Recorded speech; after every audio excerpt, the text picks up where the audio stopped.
ಸಾಧಕರ ಸುದ್ದಿ ಚಾನಲ್ಗೆ ತಮಗೆ ಪ್ರೀತಿಪೂರ್ವಕವಾದ ಸ್ವಾಗತವನ್ನು ಕೋರ್ತಾ, ಸರ್, ತಮ್ಮ ಹುಟ್ಟಿದ ಊರು, ಬಾಲ್ಯ ಹಾಗೂ ಶಿಕ್ಷಣದ ಬಗ್ಗೆ ನಮ್ಮ ವೀಕ್ಷಕರೊಡನೆ ಹಂಚಿಕೊಳ್ಳಿ ಸರ್. ನಮಸ್ಕಾರ. ನನ್ನ ಹುಟ್ಟೂರು ಕರ್ನಾಟಕದ ಮುಕ್ತದಂತಿರುವಂಥ ಬೀದರ್ ಜಿಲ್ಲೆಯ ಹುಮನಾಬಾದ್ ತಾಲೂಕಿನ ಒಂದು ಸಣ್ಣ ಹಳ್ಳಿ. ಊರ ಹೆಸರು ಸುಲ್ತಾನಾಬಾದ್ ವಾಡಿ ಅಂತ. ಬಸವ ಕಲ್ಯಾಣಕ್ಕೆ ಒಂದು 15 ಕಿಲೋಮೀಟ್ರ್ ಅಂತರದಲ್ಲಿ ಇದೆ. ಆ ಒಂದು ಸಣ್ಣ ಗ್ರಾಮದಲ್ಲಿ 1967ರಲ್ಲಿ ನಾನು ಜನಿಸಿದ್ದು. ನಮ್ಮಪ್ಪ ವಿಠ್ಠಲರಾವ್ ಅಂತ, ಅಮ್ಮ ರತ್ನಮ್ಮ ಅಂತ. ನಮ್ಮ ತಂದೆ ನಮ್ಮೂರು ಪಂಚಾಯಿತಿಯ ಚೇರ್ಮನ್ ಆಗಿ ಒಂದು 25 ವರ್ಷ ಇದ್ದರು, ಇನ್ನು ನಮ್ಮ ಗೆದ್ದು. ಆ ಕೃಷಿ ಕುಟುಂಬದಲ್ಲಿ ನಾನು ಜನಿಸಿದ್ದು. ಆರಂಭದಲ್ಲಿ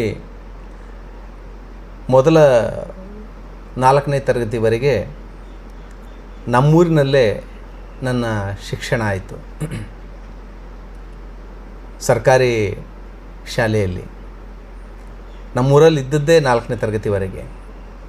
ಆ ನಂತರದಲ್ಲಿ ನಮ್ಮೂರಿಂದ ಒಂದು 4-5 ಕಿಲೋಮೀಟ್ರ್ ದೂರದಲ್ಲಿರುವಂಥ ಒಂದು ಸಣ್ಣ ಊರದು ಕೂಡ.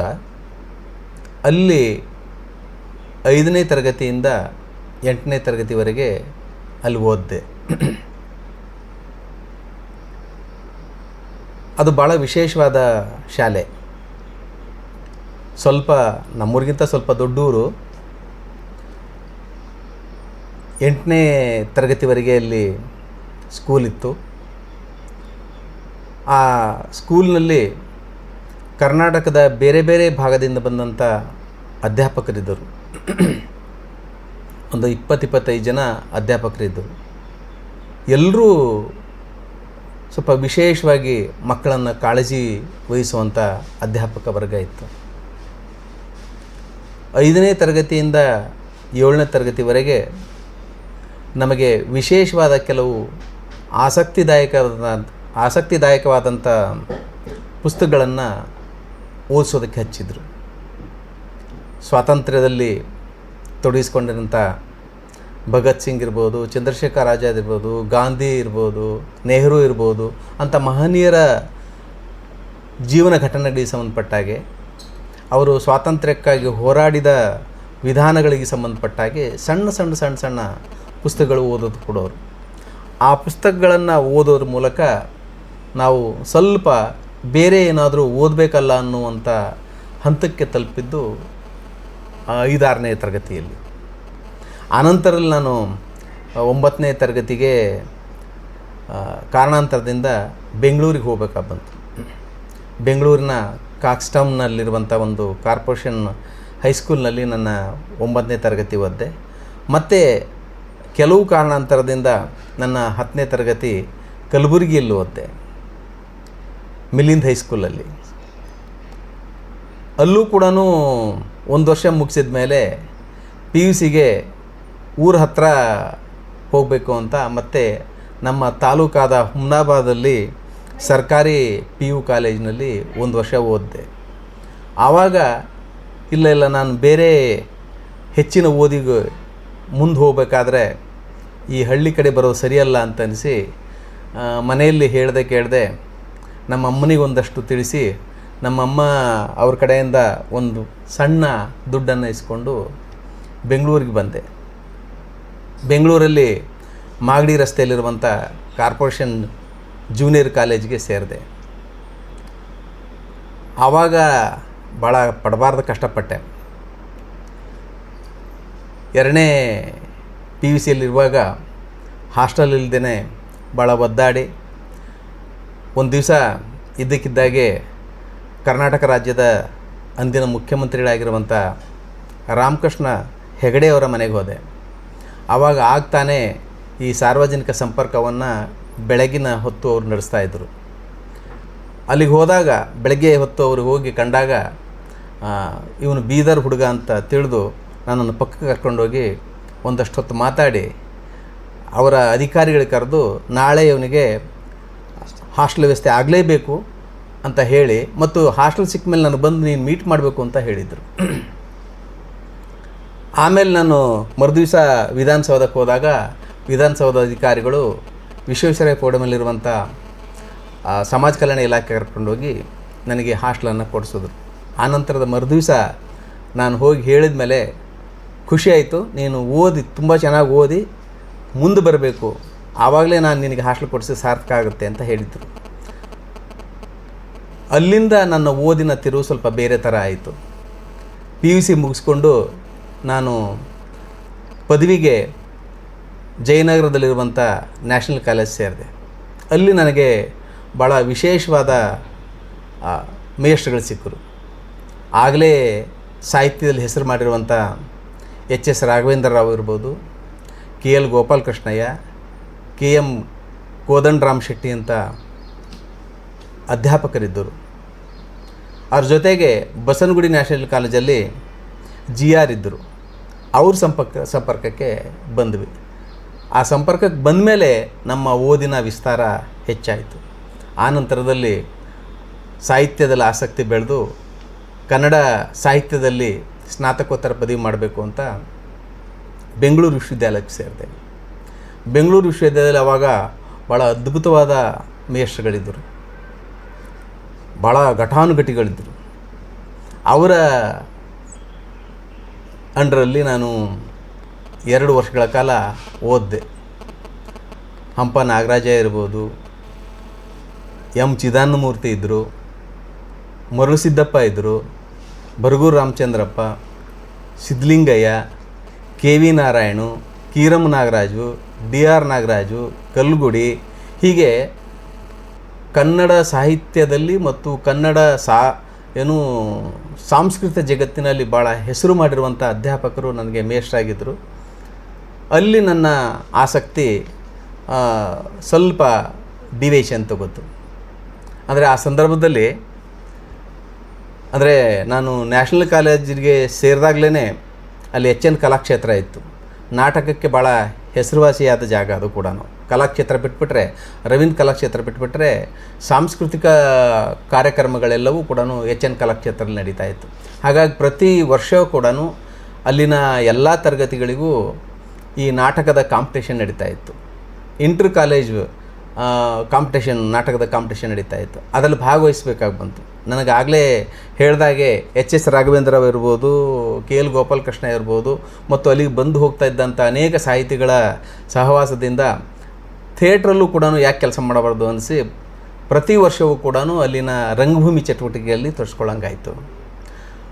ಆನಂತರ ನಾನು ಸ್ನಾತಕೋತ್ತರ ಪದವಿಗೆ ಸೇರಿದ ಮೇಲೆ ಅಲ್ಲಿ ನನ್ನ ಜೊತೆಗಿದ್ದ ಸಹಪಾಠಿಗಳು ಸಾಹಿತ್ಯ ಮತ್ತು ಸಾಂಸ್ಕೃತಿಕ ಜಗತ್ತಿನಲ್ಲಿ ಸ್ವಲ್ಪ ಆಗಲೇ ಬೆಳೆದಂಥವರಾಗಿದ್ದರು. ಕತೆ ಕವನಗಳನ್ನು ಬರಿತಾ ಇದ್ದರು. ಒಂದು ದಿವಸ ಕೀರಂ ನಾಗರಾಜು ಮತ್ತು ಬೇರೆ ಬೇರೆಯವರೆಲ್ಲ ಸೇರಿ ಮರುಳಸಿದ್ದಪ್ಪ ಅವರೆಲ್ಲನೂ ಯಾಕೆ ನೀವು ಥಿಯೇಟ್ರಿಗೆ ಸೇರ್ಕೋಬಾರ್ದು ಅಂತ ಹೇಳಿದರು. ಅಲ್ಲಿಂದ ನಾವು ಅದೇ ಸಂದರ್ಭದಲ್ಲಿ ಸಮುದಾಯದವರು HS ಶಿವಪ್ರಕಾಶ್ ಅವರ ನಾಟಕವನ್ನು ಮಾಡಿಸ್ತಾ ಇದ್ದರು. ಅಲ್ಲಿಂದ ಸಮುದಾಯಕ್ಕೆ ನಾವು ಸೇರಿಕೊಂಡ್ವಿ. ಸಮುದಾಯದಲ್ಲಿ ಸೇರ್ಕೊಂಡ ಮೇಲೆ ರಂಗಭೂಮಿ ಚಟುವಟಿಕೆಗಳಲ್ಲಿ ತೊಡಸ್ಕೊಳ್ಬೇಕಾಗಿ ಬಂತು. ನಮ್ಮೂರೊಂದು ಭಾಳ ವಿಶೇಷವಾದ ಊರು, ಭಾಳ ಸಣ್ಣ ಗ್ರಾಮ. ಒಂದು 300-400 ಮನೆ ಇರುವಂಥ ಸಣ್ಣ ಗ್ರಾಮ. ನಮ್ಮ ತಾಲೂಕು ಕೇಂದ್ರದಿಂದ ಒಂದು 15 ಕಿಲೋಮೀಟರ್ ದೂರದಲ್ಲಿರುವಂಥ ಒಂದು ಸಣ್ಣ ಗ್ರಾಮ. ನಮ್ಮೂರಿಂದ ಒಂದು 15 ಕಿಲೋಮೀಟರ್ ದೂರದಲ್ಲಿ ಚಾರಿತ್ರಿಕವಾದ ಸ್ಥಳವಾಗಿರುವಂಥ ಬಸವ ಕಲ್ಯಾಣ ಇದೆ. ಇನ್ನೊಂದು ಕಡೆ ಒಂದು 40 ಕಿಲೋಮೀಟರ್ ದೂರದಲ್ಲಿ ಬೀದರ್ ಇದೆ. ಇಂಥ ವಾತಾವರಣದಲ್ಲಿ ನಾವು ಹುಟ್ಟಿ ಬೆಳೆದಿದ್ದು ಆ ಸಣ್ಣ ಗ್ರಾಮದಲ್ಲಿ. ಆರಂಭದ ಬಾಲ್ಯ ಕೃಷಿಕ ಮನೆತನ ಆಗಿರೋದ್ರಿಂದ ನಮ್ಮ ಕೃಷಿ ಚಟುವಟಿಕೆಗಳೊಂದಿಗೇ ಶಾಲೆಯ ಕೆಲಸಗಳು ಕೂಡ ನಡೀತಾ ಇತ್ತು, ಓದು ಕೂಡ ನಡೀತಾ ಇತ್ತು. ಕೃಷಿಯ ಭಾಗವಾಗಿಯೇ ಪ್ರತಿ ದಿವಸವೂ ಕೂಡ ಕೆಲಸಗಳು ಮಾಡ್ತಾಯಿದ್ವಿ. ಮನೆ ಕೆಲಸ ಮಾಡಿಕೊಂಡು ಆಮೇಲೆ ಶಾಲೆಗೆ ಹೋಗಬೇಕಾದ ಅನಿವಾರ್ಯತೆ ಇತ್ತು. ನಮ್ಮ ತಂದೆ ಭಾಳ ದೀರ್ಘಕಾಲ ನಮ್ಮೂರಿನ ಚೇರ್ಮನ್ರಾಗಿದ್ದರೂ ಕೂಡ ಆರ್ಥಿಕವಾಗಿ ಅಂಥ ಸಬಲರೇನೂ ಅಲ್ಲ. ನಾವು ಪ್ರತಿ ದಿವಸವೂ ನಮ್ಮ ಮನೆ ಕೆಲಸಗಳು ಮಾಡಿಕೊಂಡು ನಮ್ಮ ಕೃಷಿ ಜಮೀನಿಗೆ ಹೋಗಿ ಬೆಳಗ್ಗೆನೇ ಅಲ್ಲಿಂದ ಮತ್ತೆ ಮನೆಗೆ ಬಂದು ಊಟ ಮಾಡಿಕೊಂಡು ಶಾಲೆಗೆ ಹೋಗುವಂಥ ಸ್ಥಿತಿಯಲ್ಲಿದ್ವಿ. ಆದರೆ ಆ ಕಾಲದ ಬಾಲ್ಯ ಸ್ನೇಹಿತರೆಲ್ಲನೂ ಮತ್ತು ನಾವು ಆಟ ಆಡ್ತಿದ್ದ ವಿಧಾನ, ನಾವು ಸಂತೋಷ ಪಡುವ ಮಾದರಿಗಳು, ಈಜು ಕಲಿತಿದ್ದು ಇವೆಲ್ಲ ಭಾಳ ವಿಶೇಷವಾಗಿದ್ದವು. ಇವತ್ತಿನ ಹಾಗೆ 3 ಹೊತ್ತು ಕ್ರಿಕೆಟ್ ಅನ್ನುವ ಆಟದ ಜೊತೆಗೆ ನಮ್ಮ ಸಹವಾಸ ಏನೂ ಇರಲಿಲ್ಲ. ನಮ್ಮ ಊರ ಕಡೆಗೆ ಆ ಥರ ಕ್ರಿಕೆಟಿನ ಹುಚ್ಚು ಕೂಡ ಇರಲಿಲ್ಲ. ಆವಾಗ ಇದ್ದಿದ್ದು ಹೆಚ್ಚು ಸ್ವಲ್ಪ ಅಂದರೆ ಹಾಕಿ ಇತ್ತು. ಅದನ್ನು ಬಿಟ್ಟರೆ ಖೋ ಖೋ ಆಡಿಸೋರು ಸ್ಕೂಲ್ಗಳಲ್ಲಿ. ಈ ಶಾಲೆಯ ಆಟಗಳ ಜೊತೆಗೆ ನಮ್ಮ ಆಟಗಳು ಬೇರೆ ಇತ್ತು. ಚಿನ್ನಿ ದಾಂಡಿನ ಆಟ ಇತ್ತು, ಲಗೋರಿ ಆಟ ಆಡ್ತಾಯಿದ್ದೀವಿ, ದಪ್ಪಾದುಪ್ಪಿ ಆಟ ಆಡ್ತಿದ್ದೀವಿ. ಆ ಎಲ್ಲ ಆಟಗಳ ಜೊತೆಗೆ ಸಂತೋಷವಾಗಿದ್ವಿ. ಭಾಳ ಸಮೃದ್ಧವಾದ ಊರು ನಮ್ಮದು. ಯಾವುದೇ ನದಿ ಕಾಲುವೆ ಇಲ್ಲದೇ ಇದ್ದರೂ ಕೂಡ ಗ್ರೌಂಡ್ ವಾಟರಿಂದ, ಬಾವಿಗಳಿಂದ ನೀರಾವರಿ ಜಮೀನುಗಳು ನಮ್ಮದು. ಆ ಕಾಲದಲ್ಲೇ ಅತಿ ಹೆಚ್ಚು ಕಬ್ಬು ಬೆಳೆಯುವಂಥ ಪ್ರದೇಶ ನಮ್ಮದು. ಮತ್ತು ನಮ್ಮೂರು ಇನ್ನೊಂದು ವಿಷಯಕ್ಕೆ ಭಾಳ ಹೆಸರುವಾಸಿಯಾಗಿತ್ತು. ಏನು ಅಂದರೆ ಶುಂಠಿ ಬೆಳೆಯೋದಕ್ಕೆ. ನಮ್ಮೂರಲ್ಲಿ ಬೆಳೆದ ಶುಂಠಿ ಹೈದ್ರಾಬಾದಿಗೆ ಹೋಗ್ತಾಯಿತ್ತು. ಹೈದ್ರಾಬಾದಲ್ಲಿ ಎಷ್ಟು ಹೆಸರುವಾಸಿ ನಮ್ಮೂರಂದರೆ ಉರ್ದುನಲ್ಲಿ ಅದ್ರಕ್ ಅಂತ ಕರೀತಾರೆ, ಅದ್ರಕ್ ವಾಡಿನ ಅಂತ ಕರೆಯೋರು. ಆ ಥರ ಪ್ರತಿಯೊಬ್ಬರು ಶುಂಠಿ ಮತ್ತು ಕಬ್ಬು ಬೆಳೀತಾ ಇದ್ದೀವಿ. ಮತ್ತು ಜೊತೆಗೆ ಜೋಳ, ಏನು ಬೇರೆ ಬೇರೆ ಧಾನ್ಯಗಳು, ತೊಗರಿ, ನಮಗೆ ಬೇಕಾದ್ದೆಲ್ಲ ಬೆಳ್ಕೊಂಡಿರ್ತೀವಿ. ಆ ಕೃಷಿಯ ಚಟುವಟಿಕೆಗಳ ಭಾಗವಾಗಿಯೇ ನಾವು ನಮ್ಮ ಬಾಲ್ಯವನ್ನು ಕಳೆದಿದ್ದು. ಅತಿ ಹೆಚ್ಚು ನಾವು ಆಟ ಆಡಿದ್ದು ನಮ್ಮ ಜಮೀನುಗಳಲ್ಲಿ, ಊರುಗಳಕ್ಕಿಂತನೂ. ಮತ್ತು ನಮ್ಮೂರು ಪಕ್ಕದಲ್ಲೇ ಇರುವಂಥ ಕೆಲವು ದೇವಸ್ಥಾನಗಳ ಕಲ್ಯಾಣಿಗಳಿದ್ದರು. ಆ ಕಲ್ಯಾಣಿಯಲ್ಲಿ ನಾವು ಈಜು ಕಲ್ತಿದ್ದು. ಆ ಈಜಿನ ಜೊತೆಗೆ ನಮ್ಮ ಊರಲ್ಲಿ ಅಥವಾ ಊರ ಅಕ್ಕಪಕ್ಕದಲ್ಲಿರುವಂಥ ಜಮೀನುಗಳಲ್ಲಿ ಯಾವುದೇ ತಿನ್ನುವ ಪದಾರ್ಥಗಳಿದ್ದರೂ ಕದ್ದು ತಿನ್ನುವ ಒಂದು ಮಾದರಿಯನ್ನು ಬೆಳೆಸ್ಕೊಂಡಿದ್ವಿ. ಸಣ್ಣ ವಯಸ್ಸಾಗಿರೋದ್ರಿಂದ ಎಲ್ಲೆಲ್ಲಿ ಕಡಲೆಕಾಯಿ ಬೆಳೆದಿದ್ದಾರೆ, ಎಲ್ಲೆಲ್ಲಿ ಮಾವಿದೆ, ಎಲ್ಲೆಲ್ಲಿ ಕಬ್ಬಿದೆ ನೋಡಿಕೊಂಡು ರಾತ್ರಿ ಹೊತ್ತು ಒಂದು 5-6 ಜನ ನಮ್ಮ ಸ್ನೇಹಿತರ ಗುಂಪು ಅಲ್ಲಿಗೆ ಹೋಗಿ ದಾಂಧಲೆ ಮಾಡಿ ಅಲ್ಲಿ ಕಿತ್ಕೊಂಡು ಬಂದು, ಮಾವಿನ ಹಣ್ಣು ಆದರೆ ಕಿತ್ಕೊಂಡ್ಬಂದು ನಮ್ಮ ತೋಟದಲ್ಲಿ ಬಚ್ಚಿಟ್ಟು 1 ವಾರ ಆದಮೇಲೆ ಹಣ್ಣಾದಮೇಲೆ ತಿಂತಾ ಇರೋದು. ಹಾಗೆಯೇ ಕಡಲೆಕಾಯಿ ಕಿತ್ಕೊಂಡ್ಬಂದು ನಮ್ಮ ತೋಟ ಅಥವಾ ಇನ್ನೊಂದು ಎಲ್ಲೋ ಅದನ್ನು ಸುಟ್ಟು ತಿಂತಾ ಇರೋದು. ಕಬ್ಬು ಬೇಕಾದಾಗ ಕಬ್ಬು ತಿನ್ನುವಂಥದ್ದು. ಆದರೆ ಅಲ್ಲಿ ಯಾರೂ ಕೂಡ ಅದನ್ನು ಭಾಳ ಗಂಭೀರವಾಗಿ ಪರಿಗಣಿಸ್ತಾ ಇರಲಿಲ್ಲ. ತಿನ್ನುವ ಪದಾರ್ಥಗಳು ಮಕ್ಕಳು ತಿಂದೆ ಇನ್ಯಾರು ತಿಂತಾರೆ ಅನ್ನುವಂಥ ಮನಸ್ಥಿತಿ ಅವತ್ತಿನ ಗ್ರಾಮದ ಹಿರಿಯರಲ್ಲಿತ್ತು. ಯಾರೂ ಕೂಡ ಹಂಗೆ ಮಾಡಬೇಡಿ ಅಂತ ಹೇಳ್ತಿದ್ದಾರೆ ಹೊರತು ಅದಕ್ಕೆ ಯಾವುದೇ ಪನಿಷ್ಮೆಂಟು ಅಥವಾ ಬೇರೆ ಥರದ ಜಗಳಗಳೆಲ್ಲ ಆಗ್ತಾ ಇರಲಿಲ್ಲ ಅಂದಿನ ಕಾಲದಲ್ಲಿ. ನಾವೇ ಕೊಡ್ತಿದ್ದೀವಿಲ್ಲ ಅಂತ ಹೇಳೋರು. ಆದರೆ ಕದ್ದು ತಿನ್ನೋದ್ರಲ್ಲೂ ಖುಷಿ ಅವ್ರು ಕೊಟ್ಟಾಗಿ ಇರ್ತಾ ಇರಲಿಲ್ಲ. ಹಾಗಾಗಿ ನಾವು ಕದ್ದು ಭಾಳ ಸಂತೋಷ ಪಡ್ತಾಯಿದ್ದೀವಿ ಅದನ್ನು ತಿನ್ನೋ ಇದರಲ್ಲಿ. ಅದ್ರ ಜೊತೆಗೇ ನಮ್ಮ ಓದನ್ನು ಮಾಡ್ತಾಯಿದ್ದೀವಿ. ನಾನು ಹೇಳಿದ್ನಲ್ಲ ಆವಾಗಲೇ, ನಮ್ಮೂರಿಂದ ಒಂದು 4 ಕಿಲೋಮೀಟರ್ ದೂರದಲ್ಲಿರುವಂಥ ಖಟಕ್ಚಿಂಚೋಳಿಗೆ ನಾವು ಇಡೀ ನಮ್ಮೂರಿನ ಎಲ್ಲ ಮಕ್ಕಳು, ಹೆಣ್ಣುಮಕ್ಕಳು ಮತ್ತು ವಿದ್ಯಾರ್ಥಿಗಳು, ಗಂಡು ಮಕ್ಕಳು ಸೇರಿ ನಡ್ಕೊಂಡು ಶಾಲೆಗೆ ಹೋಗ್ತಾಯಿದ್ದೀವಿ. 4 ಕಿಲೋಮೀಟ್ರು. ಬೆಳಗ್ಗೆ ಹೊರಟ್ರೆ 8-8:30 ಹೊರಟ್ರೆ 9-9:30 ಶಾಲೆ ತಲುಪೋದು. 4:15 ತನಕ ಶಾಲೆಯಲ್ಲಿ ಎಲ್ಲ ಕೆಲಸ ಮುಗಿಸ್ಕೊಂಡು ಶಾಲೆ ಬಿಟ್ಟ ಮೇಲೆ ಮತ್ತೆ ದಾರಿ ಬಿಟ್ಬಿಟ್ಟು ಅಡ್ಡ ದಾರಿಯಲ್ಲಿ ಮನೆಗೆ ಬರೋದು. ಯಾವ್ಯಾವ ಹೊಲಗಳಲ್ಲಿ ಸೌತೆಕಾಯಿ ಇದೆಯಾ ಅಥವಾ ಬೇರೆ ಹಣ್ಣು ಇದೆಯಾ, ಕಾರೆಹಣ್ಣು, ಬಾರೆಹಣ್ಣು, ಎಲ್ಚಿ ಹಣ್ಣು ಎಲ್ಲವೂ ತಿನ್ಕೊಂಡು ಸಾಯಂಕಾಲ ಸೂರ್ಯ ಮುಳುಗೋಷ್ಟೊತ್ತಿಗೆ ಮನೆ ತಲುಪ್ತಾ ಇದ್ದೀವಿ. ಇದು ನಮ್ಮ ಆರಂಭದ ಭಾಳ ಅದ್ಭುತವಾದ ಸಂತೋಷ ಕೊಟ್ಟ ದಿನಗಳಿವು. ಒಂದು 6-7ನೇ ತರಗತಿ ತನಕ. ಅದ್ರ ಜೊತೆಗೆ ಶಾಲೆಯಲ್ಲಿ ನಮಗೆ ಮೇಷ್ಟ್ರುಗಳು ಆ ವಿಶೇಷವಾದ ಪುಸ್ತಕಗಳು ಕೊಟ್ಟಿರೋದ್ರಿಂದ ಆ ಪುಸ್ತಕಗಳ ಓದಿನ ಬಗ್ಗೆ ಹುಚ್ಚಿಡಿತಿತ್ತು. ಮನೆಯಲ್ಲಿ ಅದನ್ನು ಓದೋದು, ಅದ್ರ ಜೊತೆ ಕೃಷಿ ಚಟುವಟಿಕೆಯಲ್ಲಿ ತೊಡಸ್ಕೊಳ್ಳೋದು, ಇವೆಲ್ಲ ಮಾಡ್ತಾಯಿದ್ದೀವಿ. ಬಟ್ ಇವತ್ತು ಅಂಥ ಕಾಲ ಇಲ್ಲ. ಊರಲ್ಲೇ ನನ್ನ ಜೊತೆ ಇದ್ದ ಸಹಪಾಠಿಗಳು ಹೋದಾಗಲ್ಲ, ನಮ್ಮ ಊರಿಗೆ ಹೋದಾಗೆಲ್ಲ ಹೇಳ್ತಾರೆ, ಆ ಕಾಲವೇ ಭಾಳ ಸುಂದರವಾಗಿತ್ತು.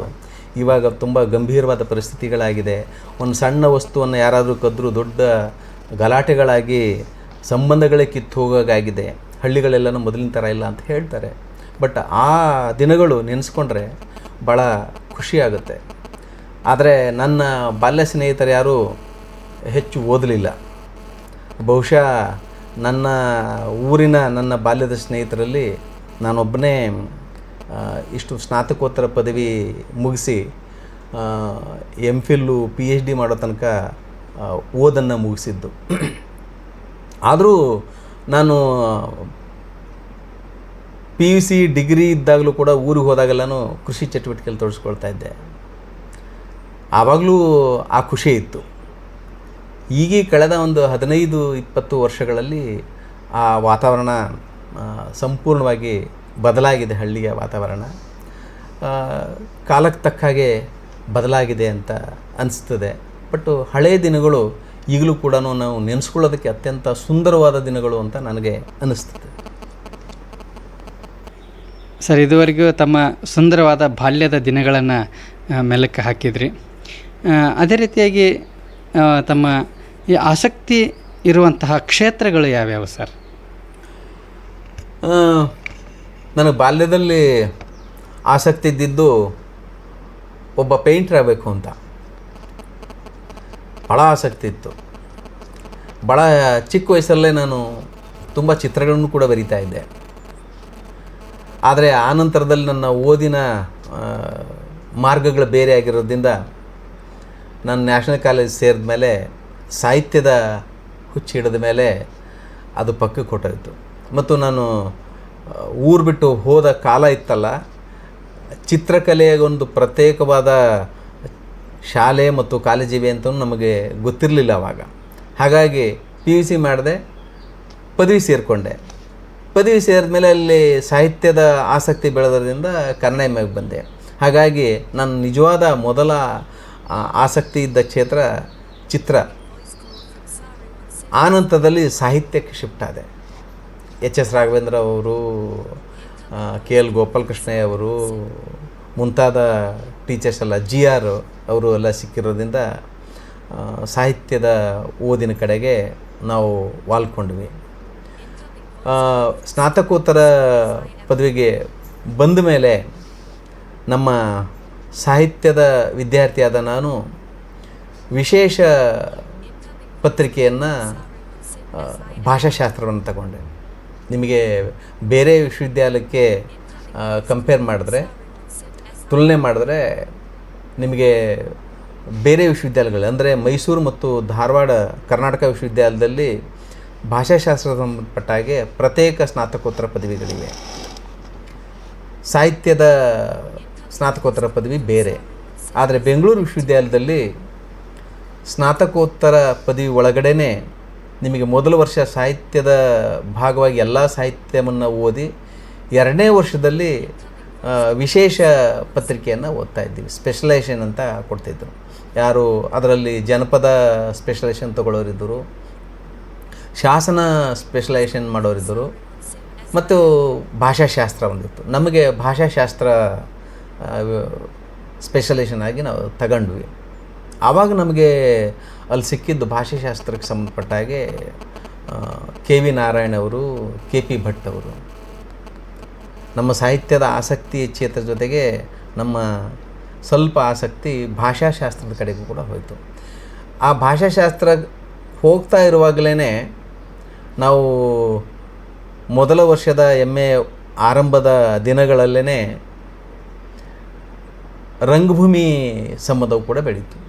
ಆ ರಂಗಭೂಮಿ ಸಂಬಂಧ ನಾನು ಮುಂಚೆನೇ ಹೇಳಿದಾಗೆ ನ್ಯಾಷನಲ್ ಕಾಲೇಜಿನ ಓದಿನ ಸಂದರ್ಭದಲ್ಲಿ ಪ್ರತಿ ವರ್ಷ ರಂಗಭೂಮಿ ಚಟುವಟಿಕೆಗಳಲ್ಲಿ ವಿದ್ಯಾರ್ಥಿಗಳೆಲ್ಲವೂ ನಾವು ತೊಡಗಿಸ್ಕೊಂಡಿರೋದ್ರಿಂದ ಒಂದು ಸಣ್ಣ ಆಸಕ್ತಿ ಇತ್ತು ಅದಕ್ಕೆ. ಯಾಕೆ ರಂಗಭೂಮಿಯಲ್ಲಿ ನಾವು ಭಾಗವಹಿಸಬಾರ್ದು, ಅದರಲ್ಲಿ ಭಾಗವಹಿಸೋರಲ್ಲಿ ನಾವು ನಟರಾಗಬೇಕಾ, ನಿರ್ದೇಶಕರಾಗಬೇಕಾ, ಬ್ಯಾಕ್ ಸ್ಟೇಜಿನ ಇರಬೇಕು, ಯಾವುದೂ ಗೊತ್ತಿರಲಿಲ್ಲ. ನಾಟಕದಲ್ಲಿ ಸೇರೋದು ಅಂದರೆ ಪಾರ್ಟ್ ಮಾಡೋದು ಅಂತ ಮಾತ್ರ ನಮಗೆ. ಹಾಗಾಗಿ ಒಂದು 3 ವರ್ಷಗಳ ಕಾಲ ನಿರಂತರವಾಗಿ ಒಂದು 5-6 ನಾಟಕಗಳಲ್ಲಿ ಪಾತ್ರ ಮಾಡಿದ್ದೆ. ಪ್ರತಿ ವರ್ಷ ಕಾಂಪಿಟೇಷನ್ಗಲ್ದೇ ಬೇರೆ ಬೇರೆ ಸಂದರ್ಭದಲ್ಲಿ ಸಮಾರಂಭಗಳಿದ್ದಾಗ ಸಣ್ಣ ನಾಟಕಗಳನ್ನೆಲ್ಲ ಮಾಡಿದಾಗ ನಾವು ಅದರಲ್ಲೂ ಪಾತ್ರ ವಹಿಸಿ ಸಂಭ್ರಮಿಸಿದ್ದು ಮಾತ್ರ ಗೊತ್ತಿತ್ತು. ಆ ಸಂಭ್ರಮ ಯಾಕೆ ನಾವು ರಂಗಭೂಮಿ ತೋರಿಸ್ಕೋಬಾರ್ದು ಅನ್ನುವಂಥದ್ದನ್ನು ನಮ್ಮ ಮನಸ್ಸಲ್ಲಿ ಹುಟ್ಟಾಕಿತ್ತು. ಸ್ನಾತಕೋತ್ತರ ಪದವಿಗೆ ಸೇರಿದ ಮೇಲೆ ಭಾಷೆ ಮತ್ತು ರಂಗಭೂಮಿ ಎರಡೂ ಕೂಡ ನನ್ನ ಒಳಗಡೆಗೆ ಒಟ್ಟಿಗೆ ಆಸಕ್ತಿಯನ್ನು ಮೂಡಿಸ್ತಾ ಇತ್ತು. ರಂಗಭೂಮಿಗೆ ಸಂಬಂಧಪಟ್ಟಾಗೆ ನಾನು ಮಾಸ್ಟರ್ ಡಿಗ್ರಿ ಮುಗಿದ ಮೇಲೆ MPhil ಕೂಡ ಮಾಡಬೇಕು ಅಂತ ಅಂದ್ಕೊಂಡೆ, ಕೀರಂ ನಾಗರಾಜ್ ಅವರ ಮಾರ್ಗದರ್ಶನದಲ್ಲಿ. ಬಟ್ ಬೆಂಗಳೂರು ವಿಶ್ವವಿದ್ಯಾಲಯದಲ್ಲಿ ನಾನು MPhil ಮಾಡೋಕ್ಕಾಗಿಲ್ಲ, ತಗೊಂಡಿದ್ದೆ. ಸಂಸರ ನಾಟಕಗಳ ಮೇಲೆ ಒಂದು ಅಧ್ಯಯನ ಮಾಡಬೇಕು ಅಂತ ತಗೊಂಡಿದ್ದೆ, ಮಾಡೋಕ್ಕಾಗಲಿಲ್ಲ. ಹಾಗಾಗಿ ಆ ನಂತರದಲ್ಲಿ ನಾನು ಸ್ನಾತಕೋತ್ತರ ಪದವಿ ಓದುವಾಗ ಆವಾಗ ಸಿ ಬಸವಲಿಂಗಯ್ಯವರ ನಿರ್ದೇಶನದಲ್ಲಿ ಸಮುದಾಯ ತಂಡ ಒಂದು ನಾಟಕವನ್ನು ಮಾಡಿಸ್ತಾ ಇತ್ತು, ಮಾದಾರಿ ಮಾದಾಯ. ಅದಕ್ಕೆ ಒಂದಷ್ಟು ಹೊಸ ಯುವಕರು ಬೇಕು, ಆಸಕ್ತ ರಂಗಭೂಮಿ ತೋರಿಸ್ಕೊಳ್ಳುವಂಥ ಆಸಕ್ತಿ ಇರೋರು ಬೇಕು ಅಂತ ನಮಗೆ ನಮ್ಮ ಅಧ್ಯಾಪಕರು ತಿಳಿಸಿದ್ರು, ಕೀರಂ ನಾಗರಾಜ್ ಅವರೆಲ್ಲನೂ. ಮತ್ತು ಆ ಹೊತ್ತಿಗಾಗಲೇ ನಮಗೆ CGK ಸಣ್ಣ ಪರಿಚಯ ಆಗಿತ್ತು. ಈ ಪದವಿ ಹಂತದಲ್ಲಿ ನಾಟಕ ಸ್ವಲ್ಪ ಹುಚ್ಚಿರೋದ್ರಿಂದ ನಮ್ಮ ಹಾಸ್ಟೆಲಿಂದ ಕಾಲೇಜಿಗೆ ಹೋಗುವ ಮಾರ್ಗ ಮಧ್ಯದಲ್ಲಿ ರವೀಂದ್ರ ಕಲಾಕ್ಷೇತ್ರ, ಕೆಲವು ಸಂದರ್ಭದಲ್ಲಿ ಸಾಯಂಕಾಲ ಹೊತ್ತು ನ್ಯಾಷನಲ್ ಕಾಲೇಜಿನಿಂದ ರವೀಂದ್ರ ಕಲಾಕ್ಷೇತ್ರದಲ್ಲಿ ಇಳಿದು 1 ಅವರ್ ಅಥವಾ 1-1.5 ಗಂಟೆ 2 ಗಂಟೆ ಅಲ್ಲಿ ಕಾಲ ಕಳೆದು ಅಲ್ಲಿ ಇರುವಂಥ ನಾಟಕಗಳನ್ನು ನೋಡಿ ಮತ್ತು ಅಲ್ಲಿ ಏನು ನಡೀತೆ ಅನ್ನುವಂಥ ಕುತೂಹಲದಿಂದ ಒಂದಷ್ಟು ನೋಡಿಕೊಂಡು ಮನೆಗೆ ಬರ್ತಾಯಿದ್ದೆ, ಹಾಸ್ಟೆಲ್ಗೆ ಬರ್ತಾಯಿದ್ದೆ. ಆ ರವೀಂದ್ರ ಕಲಾಕ್ಷೇತ್ರದ ಚಟುವಟಿಕೆಗಳು ಕೂಡ ನನ್ನಲ್ಲಿ ರಂಗಭೂಮಿಯ ಆಸಕ್ತಿಯನ್ನು ಮೂಡಿಸಿದ್ವು. ಆ ಸಂದರ್ಭದಲ್ಲಿ ಪದವಿ ಮುಗಿಸಿದ ಮೇಲೆ ನಾಟಕಕ್ಕೆ ಬಂದು ಸೇರಬೇಕು ಅಥವಾ ನೀವು ಬನ್ನಿ ಆ ರಂಗಭೂಮಿಯಲ್ಲಿ ನೀವು ತೊಡಗಿಸ್ಕೋಬೇಕು ಅಂತ ಅಧ್ಯಾಪಕರು ಮತ್ತು ನಮ್ಮ ಸ್ನೇಹಿತರೆಲ್ಲ ಹೇಳೋದ್ರಿಂದ ಮುಖ್ಯವಾಗಿ ನಮ್ಮ ತರಗತಿಯಿಂದ ಈಗ ಕರ್ನಾಟಕದಲ್ಲಿ ಭಾಳ ದೊಡ್ಡ ಹೆಸರು ಮಾಡಿರುವಂಥ KY ನಾರಾಯಣ ಸ್ವಾಮಿ ನಾವಿಬ್ಬರು ಕ್ಲಾಸ್ಮೇಟ್ಸು. ನಾವಿಬ್ಬರು ಸಮುದಾಯಕ್ಕೆ ಸೇರಿಕೊಂಡ್ವಿ.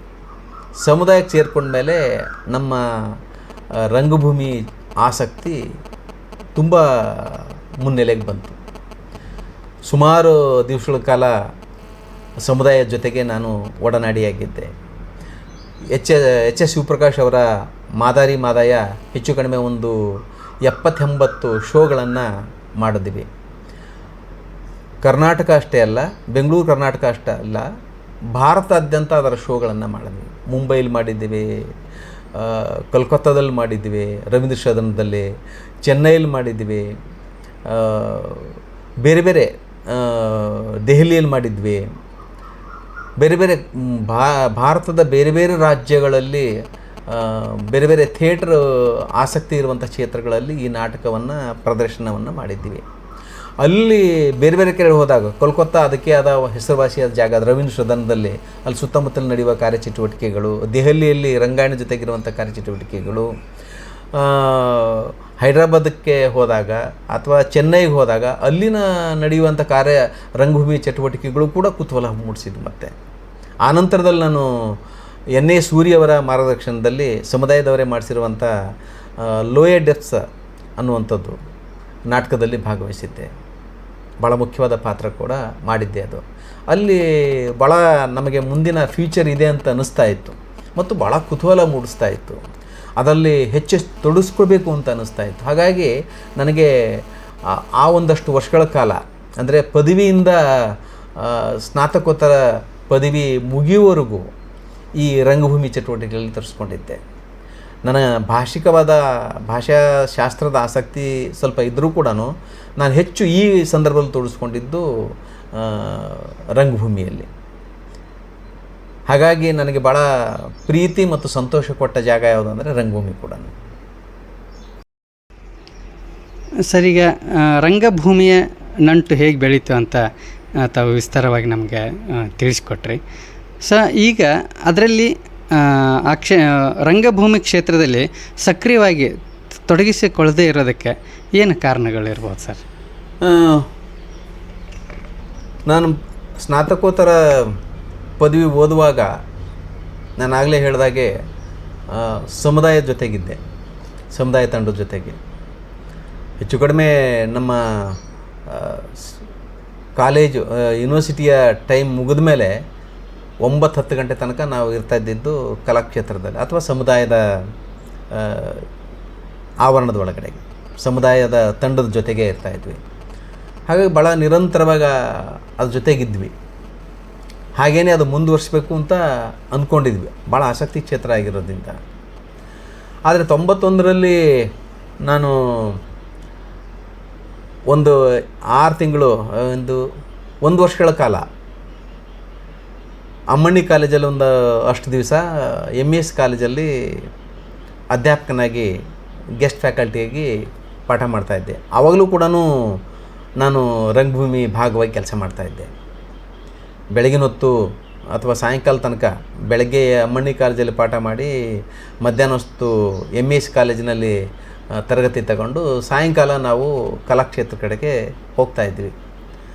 ಆದರೆ 91ರಲ್ಲಿ ಏನಾಯಿತು ಅಂತಂದರೆ ಕನ್ನಡ ವಿಶ್ವವಿದ್ಯಾಲಯ ಆರಂಭ ಆಯಿತು. ಆರಂಭ ಆದಾಗ ಮೊದಲ ಬಾರಿಗೆ ಒಂದಷ್ಟು ಸಿಬ್ಬಂದಿಯನ್ನು ಆಯ್ಕೆ ಮಾಡ್ಕೋಬೇಕಾಗಿ ಬಂದಿದೆ ಅಂತ ಕಾಲ್ ಮಾಡಿದರು. ನಾವು ಆಗ್ತಾನೆ ಮಾಸ್ಟರ್ ಡಿಗ್ರಿ ಮುಗಿಸಿರೋದ್ರಿಂದ ಕನ್ನಡ ವಿಶ್ವವಿದ್ಯಾಲಯಕ್ಕೆ ಅರ್ಜಿನ ಸಲ್ಲಿಸಿದ್ವಿ. ಸುಮಾರು ಸೆಪ್ಟೆಂಬರ್ 31ನೇ ತಾರೀಕು ಅಂತ ಅನಿಸ್ತದೆ ಇಂಟ್ರ್ಯೂ ಕರೆದಿದ್ದು ನಮಗೆ. ಸೆಪ್ಟೆಂಬರ್ ಆರಂಭದಲ್ಲಿ ಕಾಲ್ ಮಾಡಿದರು. ನಾವು ಸೆಪ್ಟೆಂಬರ್ 31ಕ್ಕೆ ಬಂದು ಇಲ್ಲಿ ಇಂಟ್ರ್ಯೂ ಕೊಟ್ಬಿಟ್ಟು ಪರೀಕ್ಷೆಯನ್ನು ಮುಗಿಸ್ಕೊಂಡು ಬೆಂಗಳೂರಿಗೆ ಹೊರಟಿದ್ವಿ. ಅಕ್ಟೋಬರ್ 1ನೇ ತಾರೀಕೆ ನಮಗೆ ಇಲ್ಲಿಂದ ಟೆಲಿಗ್ರಾಮ್ ಬಂತು, ನೀವು ಬಂದು ಜಾಯ್ನ್ ಆಗಿ ಅಂತ. ಅಲ್ಲಿಂದ ಬೆಂಗಳೂರಿನಿಂದ ಕನ್ನಡ ವಿಶ್ವವಿದ್ಯಾಲಯಕ್ಕೆ ಬಂದ ಮೇಲೆ ಇನ್ನು ಆರಂಭದ ವಿಶ್ವವಿದ್ಯಾಲಯ ಆಗಿರೋದ್ರಿಂದ ನಾವು 17 ಜನ ಆಯ್ಕೆಯಾದೀವಿ ಅವಾಗ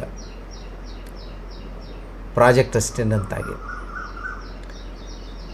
ವಿಶ್ವವಿದ್ಯಾಲಯದಲ್ಲಿ ಇದ್ದಂಥ ಕುಲಪತಿಗಳು, ಕುಲಸಚಿವರು, ಒಂದು 4 ಜನ ಪ್ರಾಧ್ಯಾಪಕರು ಬಿಟ್ಬಿಟ್ರೆ ನಾವು ಮಾತ್ರ ಇದ್ವಿ. ಅವಾಗ ಇಲ್ಲಿಗೆ ಬಂದಾಗ ನಾವು ರಂಗಭೂಮಿಗೆ ತೊಡಗಿಸ್ಕೊಳ್ಳುವ ಸಾಧ್ಯತೆಗಳು ಇರಲಿಲ್ಲ.